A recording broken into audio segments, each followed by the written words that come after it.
Starting in 5 seconds. Honorable Speaker Sir, to meet the needs of Amrit Kal and to facilitate optimum regulation in the financial sector, public consultation as necessary and feasible will be brought to the process of regulation making and issuing subsidiary directions to simplify, ease and reduce cost of compliance.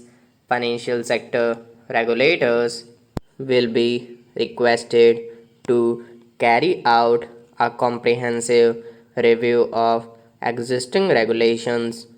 For this, they will consider suggestions from public and regulated entities, time limits to decide the applications under various regulations will also be laid down to enhance business activities in GIFT IFSC.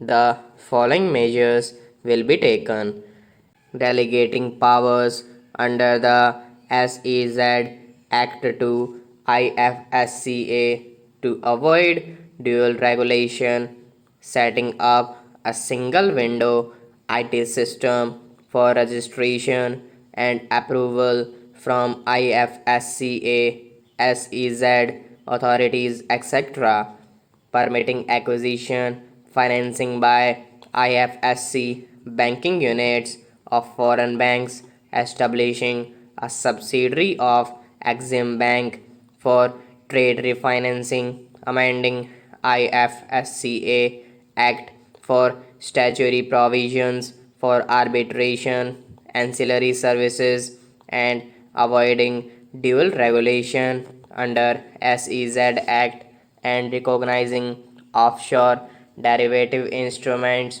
as valid contracts to improve bank governance and enhance investors' protection. Certain amendment to the Banking Regulation Act, the Banking Companies Act, and the Reserve Bank of India Act was proposed to build capacity of functionaries and professionals in the security market. SEBI will be empowered to develop, regulate, maintain, and enforce norms and standards for education in the National Institute of Securities Markets and to recognize award of degrees, diplomas, and certificates.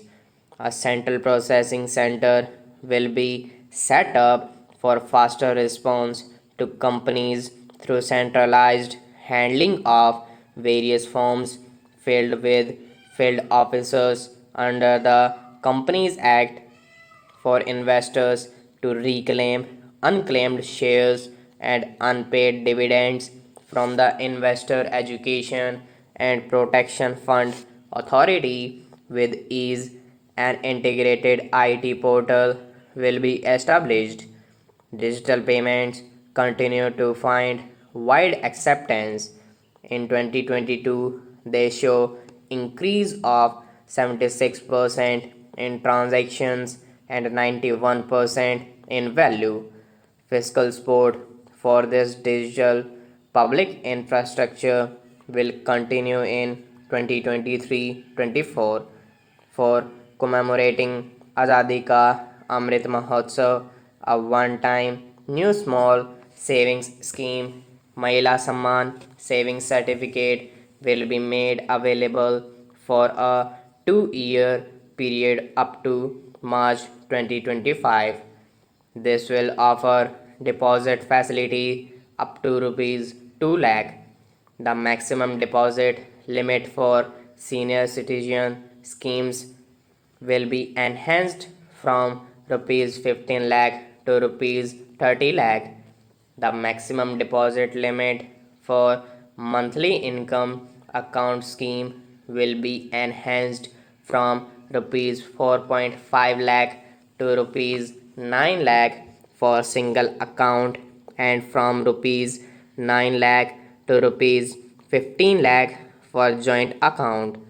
The entire 50-year loan to states has to be spent on capital expenditure within 2023-24.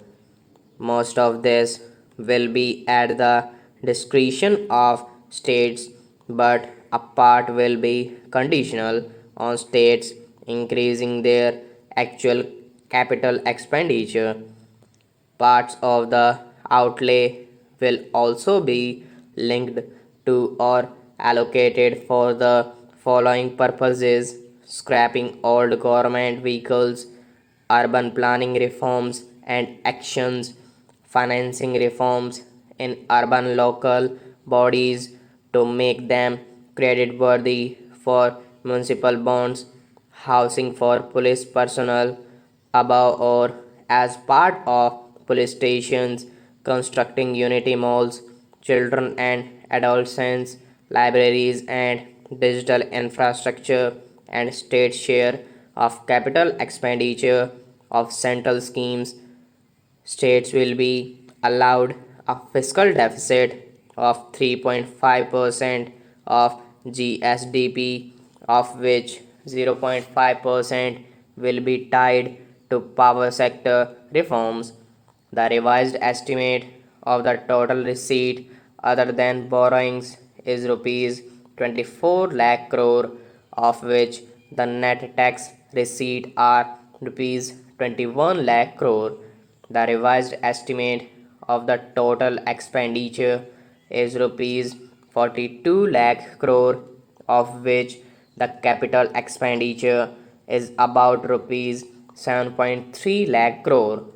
The revised estimate of the fiscal deficit is 6.4% of GDP, adhering to the budget estimate. Coming to 2023-24, the total receipts other than borrowings and the total expenditure are estimated at rupees 27 lakh crore and rupees 45 lakh crore respectively. The net tax receipts are estimated at rupees 23 lakh crore.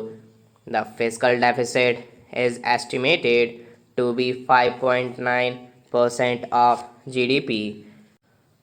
In my budget speech for 2021-22, I had announced that we plan to continue the path of fiscal consolidation, reaching a fiscal deficit below 4.5% by 2025-26, with a fairly steady decline over the period.